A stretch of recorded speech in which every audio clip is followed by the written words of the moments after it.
O livro da vida, testemunho de Glória Polo, capítulo 66. Que tesouros espirituais trazes. Eu vim a este mundo para ajudar a construir um mundo melhor e usar meus talentos que o Senhor me tinha dado. Teria ajudado a estender o reino dos céus sobre a terra. Mas eu não fiz isso. Pelo contrário, quantos maus conselhos eu dei. E quantos, com os meus maus conselhos e maus exemplos, arrastei e arrasei. Nunca soube usar os talentos que Deus me deu. Não usei nunca. O Senhor perguntou-me: que tesouros espirituais me trazes? Tesouros espirituais? As minhas mãos iam vazias. Então diz-me o Senhor: de que te servem os 2 apartamentos que tinhas, as casas que tinhas, os consultórios que tu consideras de uma profissional com muito êxito? Por acaso pudeste trazer o pó de um tijolo aqui? De que te serviu tanto culto ao teu corpo, tanto dinheiro que gastaste no teu corpo, tantas preocupações para estar em forma? De que te serviu submeter-lo a tantas dietas que fizeram com que entrasses num estado de anorexia, de bulimia, torturando o teu corpo? Tu fizeste do teu corpo, de ti mesma, um Deus. De que te serve tudo isso agora aqui? Davas muitas coisas, é verdade, mas davas para que te agradecessem, para que dissessem que eras boa. A todos manipulavas com o dinheiro, para que em troca te fizessem favores. Diz-me, que trouxeste aqui? Quando te abençoei com a tua ruína, não foi castigo como tu pensaste, mas sim uma bênção. Sim, essa ruína era para te despir desse Deus ao qual tu servias. Era para que voltasses a mim. Mas tu levantaste-te em rebeldia. Negaste-te a baixar de nível social e maldizias, escrava desse teu Deus dinheiro. Tu pensavas que tinhas conseguido tudo, tu só, a força de pulso e de estudar, porque eras trabalhadora, lutadora. Mas não, olha quantos profissionais há, em melhor situação acadêmica que tu. Quantos profissionais que trabalham tão fortemente ou mais que tu, e olha as suas condições. Mas a ti muito te foi dado, e como muito te foi dado, e como muito se te deu, muito se te pergunta e te é pedido. Sabem que por cada grão de arroz que desperdicei, dei contas a Deus, por cada vez que joguei comida no lixo. No meu livro da vida, vi quando eu era pequena e a minha família era pobre. A minha mãe cozinhava feijões muitas vezes. Eu detestava, odiava feijões e dizia: outra vez esses malditos feijões. Um dia terei tanto dinheiro que nunca mais voltarei a comer isso. E vi um dia que joguei fora os feijões que a minha mãe me tinha servido, sem ela dar por isso, e quando ela ia sentar-se para comer, viu o meu prato vazio e pensou que eu tinha comido rápido porque tinha muita fome e serviu-me outra vez o que era para ela. ficando sem comer. Sabem, o Senhor mostrou-me que quem eu tinha mais perto de mim, nesse tempo a passar fome, muitas vezes era minha mãe. Ela, com 7 filhos, muitas vezes ficava com fome, para que nós comêssemos, porque éramos muito pobres. Naquele dia ficou com fome para me dar, sem saber que eu tinha jogado no lixo. Mas acontecia muitas vezes ficar sem comer também, porque alguém bateu à porta a pedir comida e ela dava aquilo que ia comer. Passava fome, mas nunca se lhe notou. Nunca tinha cara de amargura, nem sequer triste, nem nada parecido. Pelo contrário, andava sempre com um sorriso e não se lhe notava nada. Eu já vos contei a joia que eu era como filha? Má, eu chamava meu pai de Pedro Pica-Pedra, Fred dos Flintstones, e dizia à minha mãe que ela estava passada de moda, que era uma velha antiquada, e outras coisas por esse estilo.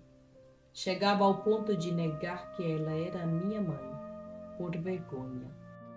Imaginem, mas vocês não imaginam as graças, as bênçãos que se derramavam para mim e para o mundo, vindas da minha mãe. Imaginem a graça de ter uma mãe que vai à igreja e frente ao sacrário entrega os seus sofrimentos e dores a Jesus. E além disso, confia. E o Senhor dizia-me: nunca ninguém te amou, nem te amará como a tua mãe. Nunca. Ninguém te amará tão ternamente como ela. Daí para frente, o Senhor mostra-me cada vez que eu dava festas, depois da minha vida de pobreza mudar. Quando dava aqueles banquetes, aqueles buffets, e metade de toda aquela comida ia para o lixo, sem contemplações. O Senhor continua: olha os teus irmãos à tua volta, passando fome. Quase gritando, disse-me: eu tinha fome. Vocês não imaginam como dói ao Senhor a fome, a necessidade e o sofrimento dos seus filhos. Como lhe dói o nosso egoísmo e falta de caridade para com o nosso próximo. E continuou a mostrar-me como na minha casa havia tantas coisas finas, caras. Nessa época realmente tinha coisas muito custosas na minha casa. Roupas muito elegantes, caríssimas. O Senhor disse-me: eu estava nu, e tu com os armários cheios de roupas caras, que nem usavas.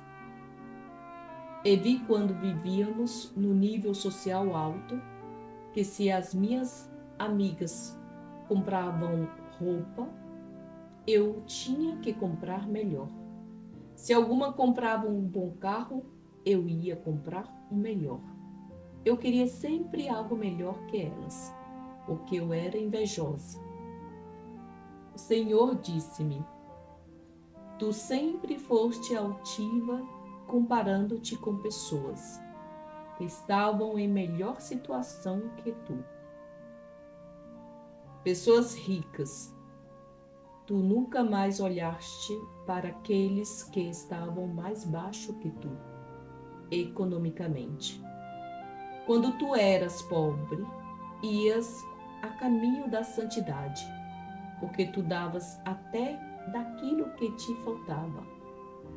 O Senhor mostrou-me como lhe agradou quando a minha mãe, apesar da nossa pobreza, conseguiu comprar-me uns tênis de marca. E eu toda contente. Mas encontro um menino descalço na rua. Senti tanta pena dele que tirei os tênis e dei-os àquele menino. Cheguei a casa sem os sapatos, e o meu pai quase me mata. E não era para menos. Com aquela pobreza, tanto esforço para poder comprá-los, e eu dei-os pelo caminho, assim que me os compraram.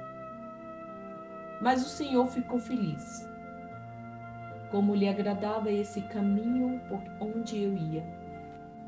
Apesar de sermos uma família complicada e pobre, através da minha mãe, da sua bondade e das suas orações, Deus derramava sobre nós muitas graças e bênçãos. O Senhor continuou a mostrar-me que se eu não me tivesse fechado as portas e ao Espírito Santo, e com os talentos que me tinha dado, eu podia ter ajudado muita gente. Ele foi me mostrando toda a humanidade e como nós lhe vamos responder por tantas coisas que se passam nos outros e termos fechado o coração a Deus e ao Espírito Santo e às suas inspirações divinas. E disse-me: eu ter-te-ia inspirado. Tu terias rezado por essas pessoas, e o mal não teria entrado neles, causando tanto mal. Por exemplo, o Senhor mostrou-me uma menina que foi violada pelo pai, e como eu, se não me tivesse fechado ao Espírito Santo e às suas inspirações divinas, eu teria rezado por eles, porque o Espírito Santo ter-te-ia inspirado para isso. E o maligno não teria entrado naquele pai, ao estar protegido pela oração, e isso não teria acontecido, nem causado tanto sofrimento. Ou aquele jovem que não se teria suicidado. O Senhor continuou a dizer-me: se tu tivesses rezado, aquela menina não teria abortado. Aquela pessoa não teria morrido, sentindo-se tão abandonada por mim numa cama de hospital. Se tu tivesses orado, porque eu teria te aconselhado para que tu começasses a ajudar os teus irmãos. Eu teria te conduzido a essas pessoas. Tanta dor no mundo e tu podias ter ajudado. Foi me mostrando quantas pessoas sofrem no mundo e quantas eu poderia ter ajudado. Eu nunca deixei que o Espírito Santo me tocasse, nem nunca me deixei comover pelo sofrimento dos outros. O Senhor disse-me: olha o sofrimento do meu povo, olha como tu precisaste que eu ferisse a tua família com câncer, para que tu te comovesses por aqueles que sofrem de câncer. Tu só te comoveste pelos sequestrados, depois do teu marido ser sequestrado. O Senhor quase me grita: mas tu, de pedra, incapaz de sentir amor. Para terminar, vou tentar explicar como se vê no livro da vida. Eu era muito hipócrita, falsa. Eu era daquelas pessoas que, por vezes, elogiam pela frente e pelas costas fala mal da pessoa. Que pela frente fala bonito e por dentro não sente aquilo que diz. Por exemplo, eu elogiava alguém a dizer: estás linda, que vestido tão lindo, fica-te muito bem. E por dentro dizia: estás nojenta, feia e ainda te achas a rainha. Isto no meu pensamento. Pois no livro da vida vê-se tudo isso. Mas com a diferença que vemos os pensamentos também. Todas as minhas mentiras ficaram a descoberto, ao vermelho vivo, e vivas, todos podiam ver. Quantas vezes me escapei da minha mãe, porque não me deixava ir a nenhum lugar. Quantas mentiras lhe contava. Mamãe tem um trabalho de grupo na biblioteca. E minha mãe acreditava no conto. E eu arrancava para ver um filme pornográfico. Ou ir a um bar tomar uma cerveja com as minhas amigas. E agora minha mãe ali assistindo tudo no livro da vida. Agora nada escapava. Que vergonha senti. Que vergonha. Sabem, na época que os meus pais eram pobres e para merenda levava para a escola banana e leite, eu comia banana e jogava a casca para qualquer lado. Nunca pensei que alguém pudesse se machucar por causa dessa casca de banana. Sabem, pois até disso o Senhor me mostrou as consequências. Quem caiu, quem se machucou com essa casca e como até podia ter morto alguém com a minha irresponsabilidade e falta de misericórdia. Vi com muita dor e vergonha como só uma vez fiz uma confissão bem feita, já adulta. É que foi quando uma senhora me deu 4.500 pesos a mais, no supermercado em Bogotá. Meu pai tinha nos ensinado que devemos ser honrados e nunca tocar no centavo de ninguém. E percebi-me no carro, quando ia a caminho para o meu consultório. E digo para mim, olha aquela velha bruta, aquele animal. Era assim que eu falava. Deu-me 4.500 pesos a mais. Agora tenho que voltar para trás. Mas olho pelo retrovisor e vejo o trânsito engarrafado e digo, não, eu não vou voltar atrás. Não vou atrasar-me e perder tempo. Quem a manda ser tão bruta? Mas fiquei com o remorso desse dinheiro. Por esse lado, o meu pai tinha nos educado bem. E no domingo confessei-me e disse, Padre, acuso-me de ter roubado 4.500 pesos. Não os devolvi e fiquei com eles. Nem prestei atenção ao que o padre disse. Mas sabem, o maligno não pôde acusar-me de ladra. Mas o Senhor disse-me, essa tua falta de caridade quando não devolveste o dinheiro, que para ti 4.500 pesos não era nada, mas para essa mulher era a alimentação de 3 dias. Sabem, o mais triste é que vi como aquela mulher sofreu e aguentou fome um par de dias, por minha culpa, com os seus 2 pequeninos, porque assim me mostrou o Senhor. Quando eu faço algo, as consequências dos meus atos, e quem sofreu por eles. Porque os nossos atos têm sempre consequências. Aquilo que fazemos, mas também aquilo que não fazemos, traz consequências para nós e para os outros. Todos nós veremos essas consequências no nosso livro da vida. Quando chegar o momento da vossa comparência diante de Deus e do vosso julgamento, verão como eu. Quando se fechou o meu livro da vida, imaginem que tristeza tão grande. Imagine a minha vergonha, quanta dor.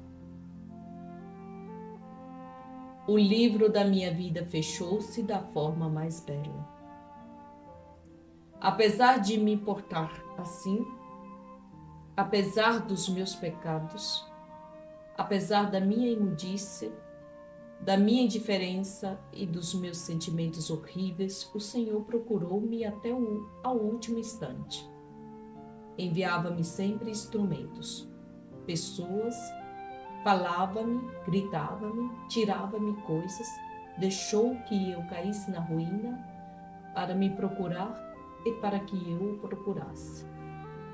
Ele procurou-me, sempre até o último instante. Sabem quem é o nosso Deus e Pai? É um Deus poderoso, enamorado, que mendiga a cada um de nós para nos converter. Mas eu, quando as coisas corriam mal, dizia: Deus castigou-me, condenou-me. Claro que não. Ele nunca nos condena, porque no meu livre-arbítrio escolhi livremente quem era o meu papá, e não foi Deus. Eu escolhi Satanás como meu pai. Sabem, quando me caiu aquele raio, levaram-me para um hospital público. Antes do hospital do Seguro Social. Nesse hospital público havia tantos doentes, tantos feridos, tanto sofrimento. E não havia uma maca disponível onde me pusessem. E quando aqueles que me levavam perguntaram aos médicos onde me colocassem, eles só diziam: por aí, por aí. Aqueles que me levavam diziam: mas por aí onde? E eles: por aí, no chão. Mas não queriam deixar-me no chão, porque como estava muito queimada, se apanhava uma infecção, com certeza morria. Nessas horas em que eu estive no canto, os médicos olhavam-me com uma cara. É que eles não podiam abdicar de alguém que estava com um infarto, por exemplo, ou alguém muito grave, mas que tinha mais hipóteses de vida que eu, que estava toda queimada como um torresmo, e o mais provável é que morreria. Mas eu estava consciente e muito irritada, resmungando porque os médicos não vinham ter comigo. Mas houve um momento em que estava calma. Não estava resmungando porque vejo nosso Senhor Jesus Cristo, que se tinha baixado e estava bem juntinho a mim. Tocar na minha cabeça com as suas mãos e consolar-me. Vocês conseguem imaginar isso? Conseguem imaginar a ternura? Eu pensei: será que estou alucinada? Como é possível ver Nosso Senhor aqui? Fechei os olhos e voltei a abrir e continuava vendo-o ali. Ele disse-me com muita ternura: olha, pequenina, tu vais morrer. Sente-te necessitada da minha misericórdia.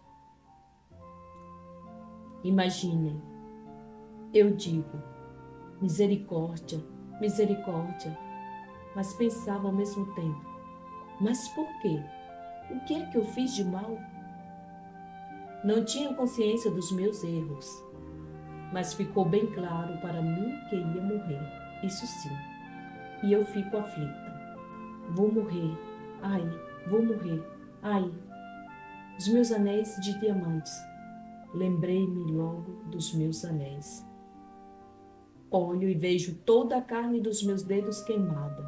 Era como se tivessem explodido.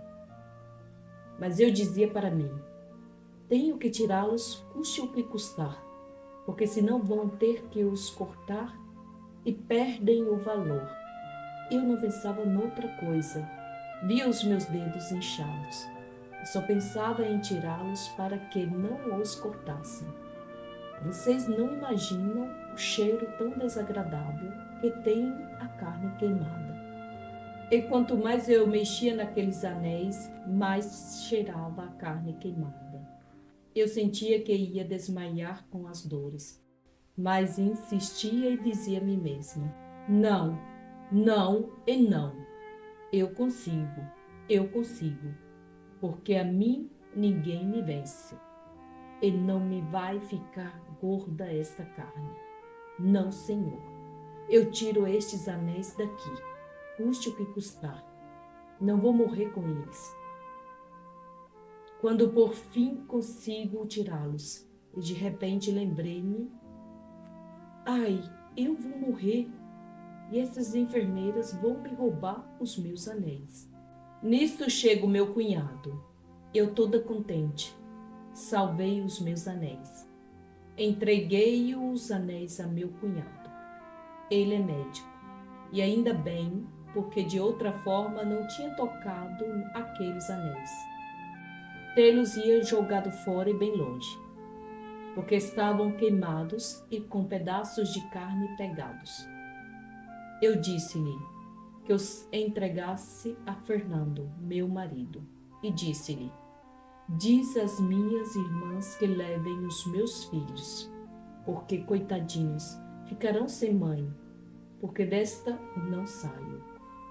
O pior é que eu não estava a aproveitar aqueles momentos que Jesus me oferecia para lhe pedir misericórdia e perdão. Mas como ia pedir perdão se eu pensava que não tinha pecados? Eu achava-me uma santa. Quando nos sentimos santos, é que nos condenamos.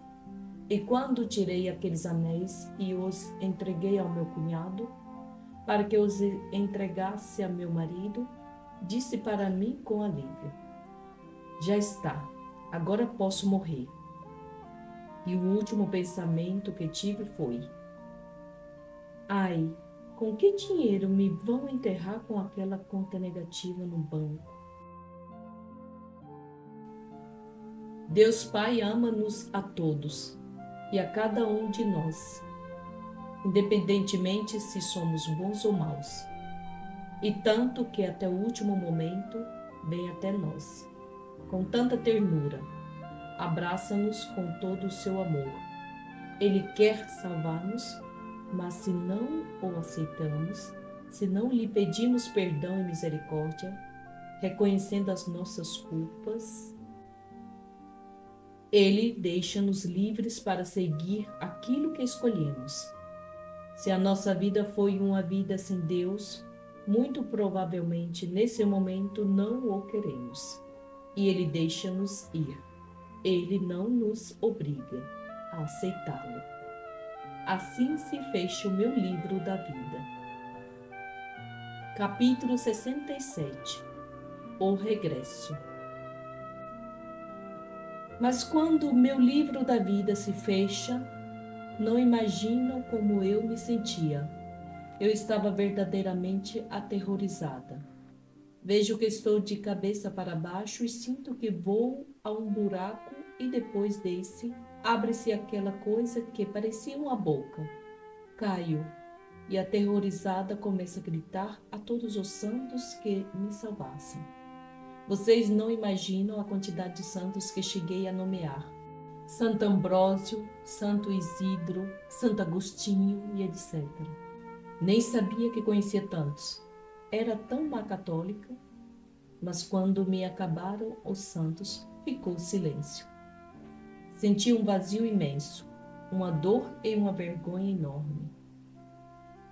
E vi que ninguém podia fazer nada por mim. E eu disse para mim mesma: e toda a gente na terra a pensar que eu sou uma santa, a esperar que morresse para pedir uma graça. Para onde vou eu agora? Levantei os olhos e encontrei-me com os olhos da minha mãe. Senti tanta tristeza, uma dor profunda, porque ela quis tanto levar-me para as mãos de Deus. Eu, com muito sofrimento e vergonha, gritei-lhe: mamãe, que vergonha! Condenei-me. Para onde eu vou? Não voltarei a ver-te nunca mais. Mas nesse momento Jesus concede-lhe uma graça muito linda. Ela estava imóvel e Deus permite-lhe mover os dedos apontando para cima. E aponta-me ali. E eu olhei. Quando olho, saltam dos meus olhos umas crostas espantosamente dolorosas. Era a cegueira espiritual que saltou ali.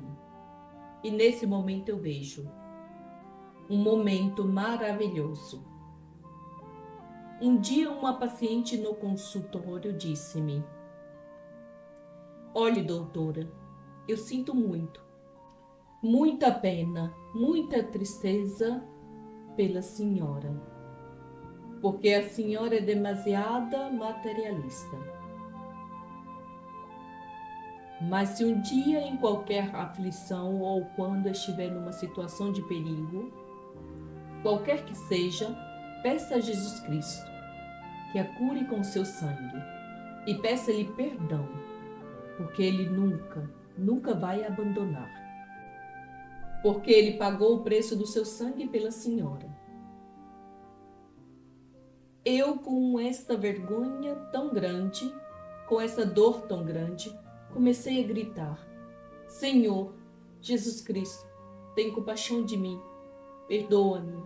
Senhor, perdoa-me, dá-me uma segunda oportunidade. Foi o momento mais maravilhoso, mais belo. Não tenho palavras para o descrever, porque Jesus baixou-se e tirou-me daquele buraco.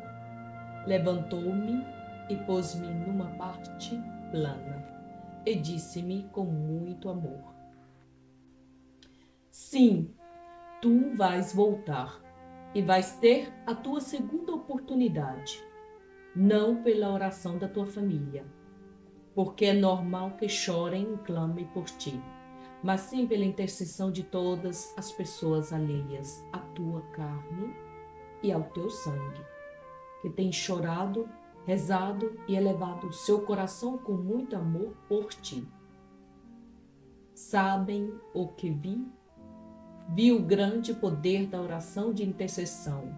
Irmãos, sabem como podem estar todos os dias na presença do Senhor?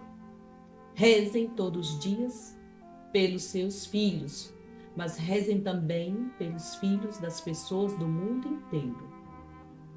Rezem pelos outros. Desta forma, estarão na presença de Deus todos os dias.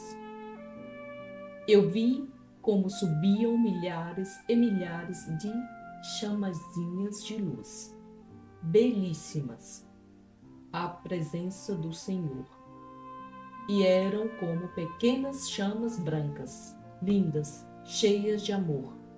Eram as orações de muitas pessoas que rezavam por mim, que se comoveram depois de ver o que me tinha acontecido pela televisão e em todos os jornais, e que rezavam e ofereciam missas. O maior presente que se pode oferecer a alguém é a missa. Não existe nada maior que possa ajudar alguém do que a Santa Missa. E também o que mais agrada a Deus: ver os seus filhos a interceder pelo seu próximo e a ajudar o seu irmão, porque a missa não é obra do homem, mas sim de Deus. Mas havia entre aquelas luzinhas uma luz enorme, belíssima, uma luz muito maior que todas as outras. Sabem por que estou aqui? Porque voltei. Porque na minha terra existe um santo.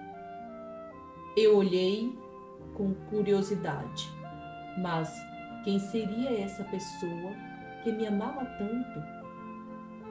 E o Senhor diz-me: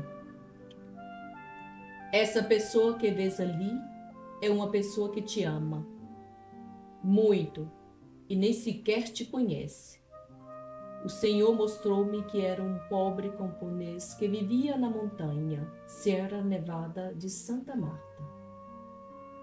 O Senhor foi me mostrando como esse homem era bem pobrezinho, não tinha o que comer, tinha todo o seu cultivo queimado, até as galinhas que tinha. Vieram os da guerrilha e roubaram-nas. E até o seu filho maior, as guerrilhas queriam levá-lo para lhe servir. Este camponês desce para a aldeia para ir à missa. O Senhor fez-me colocar atenção na oração dele, que rezava assim: Senhor, eu amo-te. Obrigada pela saúde. Obrigado pelos meus filhos. Obrigado por tudo o que me dás. louvado sejas, glória a vós. A oração dele era só louvor a Deus e agradecimento. O Senhor fez-me ver como no bolso dele tinha uma nota de 5.000 pesos e uma de 10.000 pesos, e que era tudo o que ele tinha. Sabem o que ele fez? Pôs a nota de 10 pesos no ofertório. Eu colocava uma nota de 5 no ofertório. Somente quando me davam alguma nota falsa no consultório. Mas ele dá, não a de 5, mas sim a de 10.000 pesos. E essas duas notas era tudo o que ele tinha. E não estava mal-humorado, nem a resmungar pela pobreza que tinha, mas sim a agradecer e a louvar a Deus. Que exemplo, irmãos! Depois, quando saiu da igreja, foi comprar uma barra de sabão azul. Embrulharam o sabão numa folha do jornal, O Espectador, do dia anterior. Aí estava a notícia do meu acidente e a minha fotografia, onde eu aparecia toda queimada. Quando esse homem vê essa notícia, conforme vai lendo, chora comovido, tanto como se eu fosse alguém muito querida para ele. E prostrado, com o rosto por terra, aquele homem pede a Deus com todo o seu coração e diz: Pai, meu Senhor, tem compaixão desta minha irmãzinha. Salva-a, salva-a, Senhor. Olha, Senhor, se tu a salvares, se tu salvares a minha irmãzinha, eu prometo-te que vou ao santuário de Buga. Cumpri esta promessa, mas salva-a, por favor. Senhor, salva-a. O Santuário Buga é uma pequena igreja onde se venera o Senhor dos Milagres, situada numa pequena aldeia com esse nome. Chama o Santuário Buga por ser famoso pelos milagres e graças que recebe. Quem ali se dirige com fé. Imagine aquele homem pobrezinho que não estava a maldizer nem a resmungar por estar a passar fome com a família, mas sim a louvar e agradecer a Deus, e com uma capacidade de amor ao próximo, tão grande que apesar de não ter que comer, era capaz de atravessar o país para pagar uma promessa por alguém que nem conhecia. O Senhor disse-me: esse é o verdadeiro amor ao próximo. É assim que deves amar ao próximo. E é aí que me dá esta missão. Tu vais voltar para dar o teu testemunho e vais repetir, não 1000 vezes, mas sim 1000 vezes, vezes 1000. Ai daquele que ouvindo-te não mude, porque será julgado com mais severidade, assim como o serás tu no teu segundo regresso. Os ungidos que são os meus sacerdotes, ou qualquer um que não te der ouvidos, porque não há pior surdo que aquele que não quer ouvir, nem pior cego que aquele que não quer ver. Isto, meus queridos irmãos, não é uma ameaça, pelo contrário. O Senhor não precisa ameaçar-nos. Esta é a segunda oportunidade que eu tenho, e é para vocês também. Isto mostra que Deus está apaixonado por nós, e que está a colocar este espelho à vossa frente, que sou eu. Glória a Paulo. Porque Deus não quer que nos condenemos, mas sim que vivemos com Ele no paraíso. Mas, para isso temos que deixar nos transformar por Ele. Quando chegar a vossa hora de partir deste mundo, também lhes abrirá o livro da vida.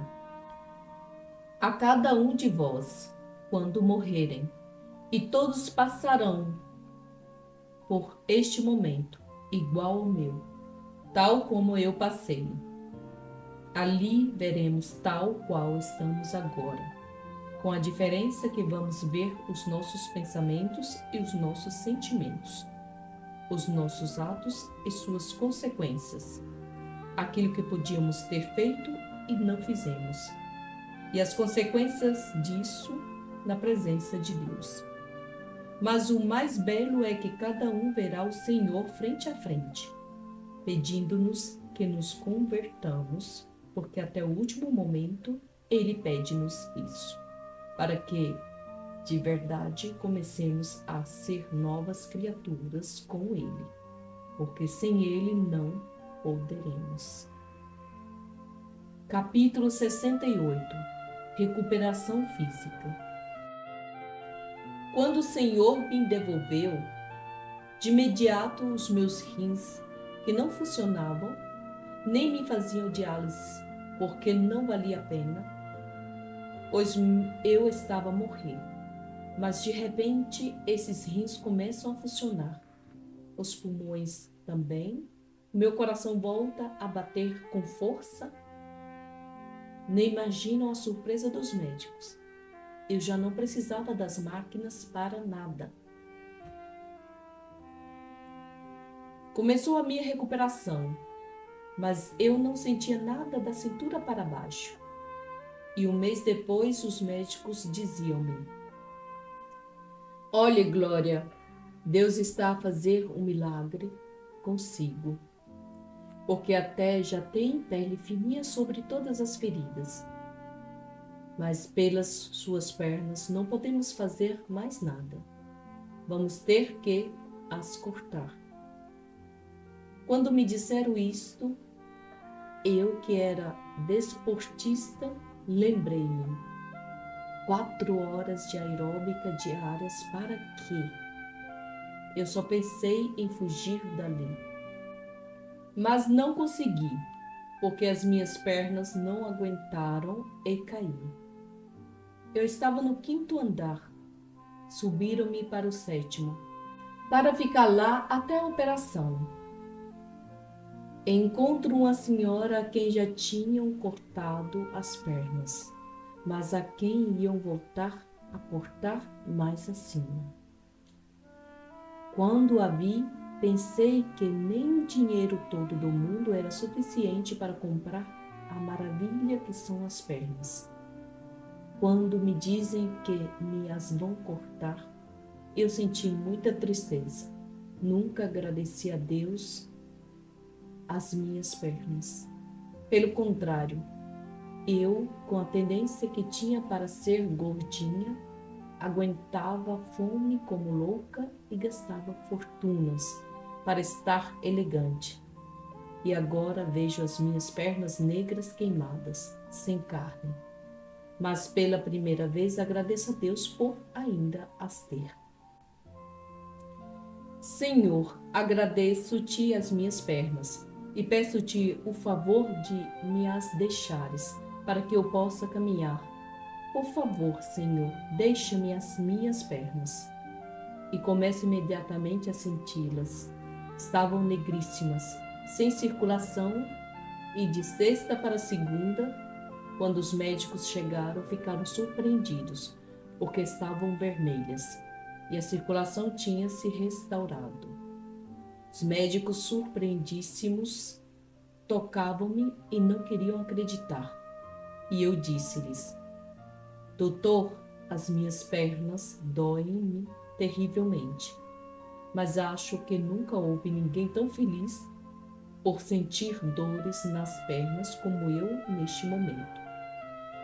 O médico do 7º andar respondeu-me que nunca, em 38 anos de serviço, nunca viu um caso assim. Outro dos milagres que Deus me fez foi os meus seios e os meus ovários. O médico tinha me dito que nunca poderia engravidar. Eu até fiquei satisfeita, porque pensei que Deus me tinha dado um método natural para não engravidar. Mas, ano e meio depois, vejo que os meus seios começaram a crescer e encher e a formarem-se. Eu fico admiradíssima. E quando fui ao médico, ele disse-me que estou grávida. E com esses seios amamentei a minha filha. Para Deus não há impossíveis. Conclusão: que o Senhor vos abençoe a todos imensamente. Glória a Deus e glória ao nosso Senhor Jesus Cristo. Que Deus vos abençoe. Apresento-vos a minha filha. Esta menina é um milagre. É a filha que Deus me deu, com os ovários queimados, o que para os médicos era totalmente impossível. Mas para Deus nada é impossível.